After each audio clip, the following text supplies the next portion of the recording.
when I get a lot of theses, I sometimes get this: method for work, investigation development.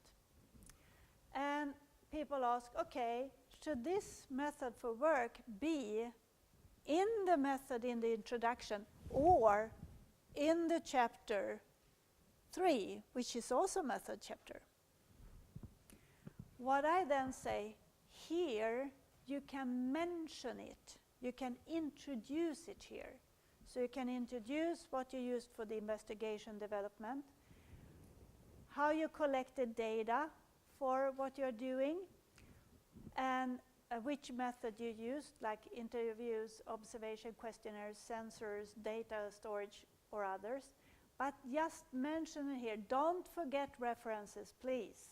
Always references. Even to these methods must be references, okay?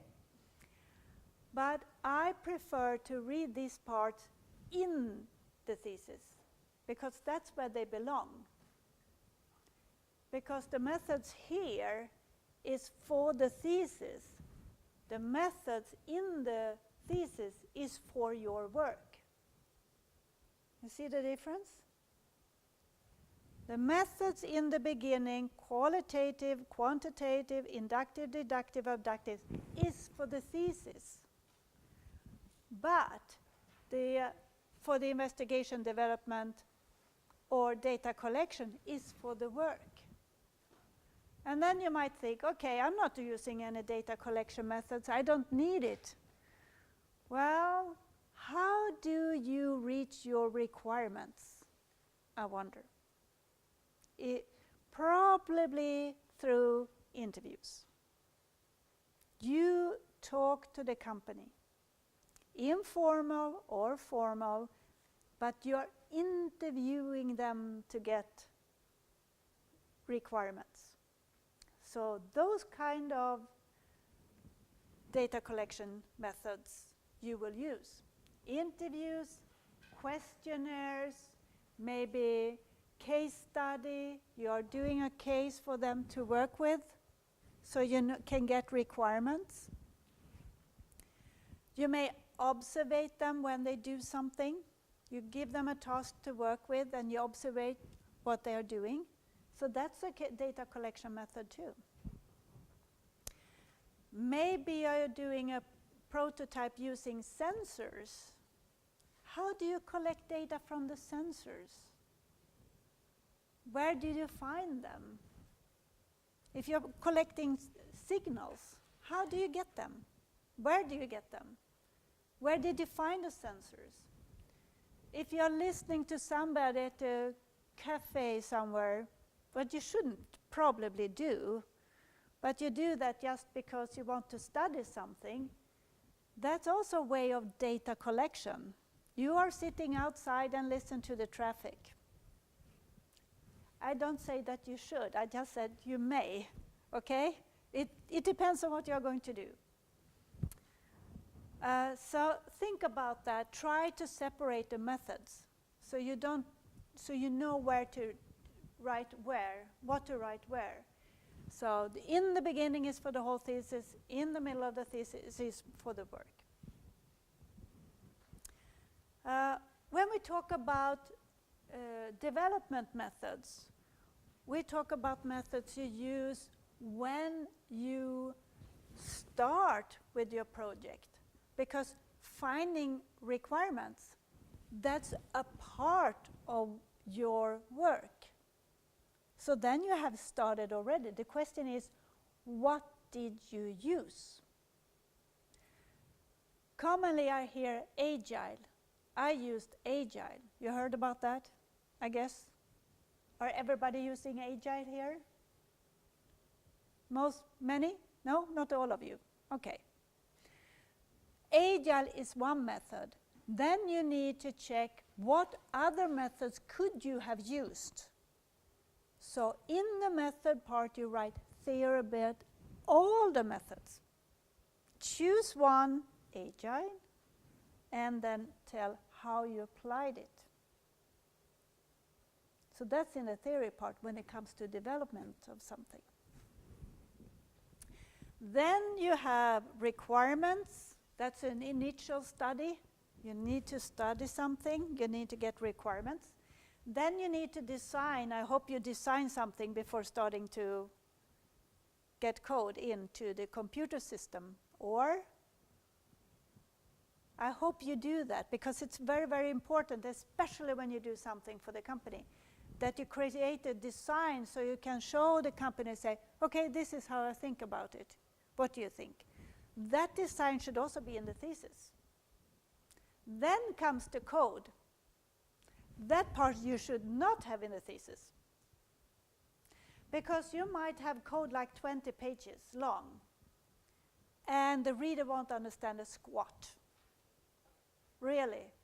Believe me, trust me when I say that. Because it's very, very nice to see code, and I understand the code, but it takes so long time to go through code. You don't believe it. Have you tried? Then you know what I'm talking about, and you don't have the time. You have a couple of hours to read the whole thing, and you don't have time to spend on the code.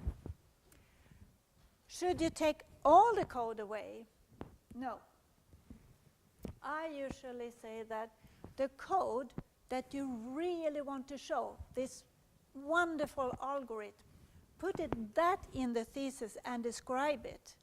But the code that is like 20 pages, put that in appendix if you want to. If you don't want to show the code, do not even print it. Okay? You don't have to. Nobody can require to see the code. But just if you want small part, you can use it in the thesis. Otherwise, don't do it. Okay, so there's a lot of methods, both in the introduction and in the thesis. Delimitations. Well, this is actually also a tricky part. Delimitation should only be things that affect you, your project.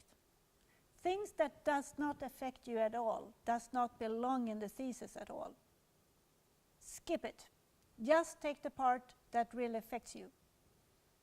So it could be you wanted to do this, but the tool did not allow you to do it. You chosen another tool. So then you can say that if you chosen this tool, you could have done that, but you chosen this tool. That's a delimitation. So everything that really affects you is important. And I usually take a car. If you think of a car, and you think about the efficiency, and you think about the engine directly, are the wheels, are they important for the efficiency? Are they important or not for the efficiency? It depends on what you study. I mean, is it just the engine? No, they are not important. But if you want to look at the speed, then they are important. Is the color important? No, not at all. Are the different exhaustion pipes, are they important? Probably they are, and that's a delimitation. So think things through before you write all the delimitation.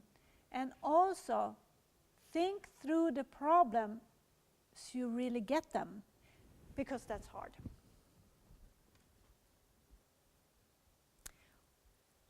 This is not a delimitation. Time is never a delimitation, ever. Yes, you wanted to do more, we know that, but no, it's not a delimitation. If you did not have enough time, that means that the project was not a degree project. Then it was something else. It was a real project, a working project, but not a degree project. So time is not one of things. So you need to delimit to the sense that time will never be an issue. and use it in a positive way. It's okay to just select one part. You don't have to write about everything. You don't have to do everything. You've chosen one part, and that's good enough. You just need to explain what part. And also, you also need to delimit what the part that you know would affect you, but you did not do. Yes? So usually in a lab, we have access to certain types of machines, and of course, it's the budget of the lab that's the limiting factor.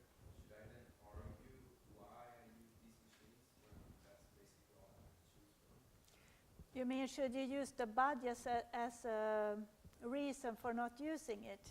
Using something. No, but you can say that those tools are available, and therefore you use them. Absolutely. No negative. I mean, it might not be a problem at all. But it might be a problem. Where do we write about the problems that the delimitation affected us? Where do we write about it? Do you have an idea?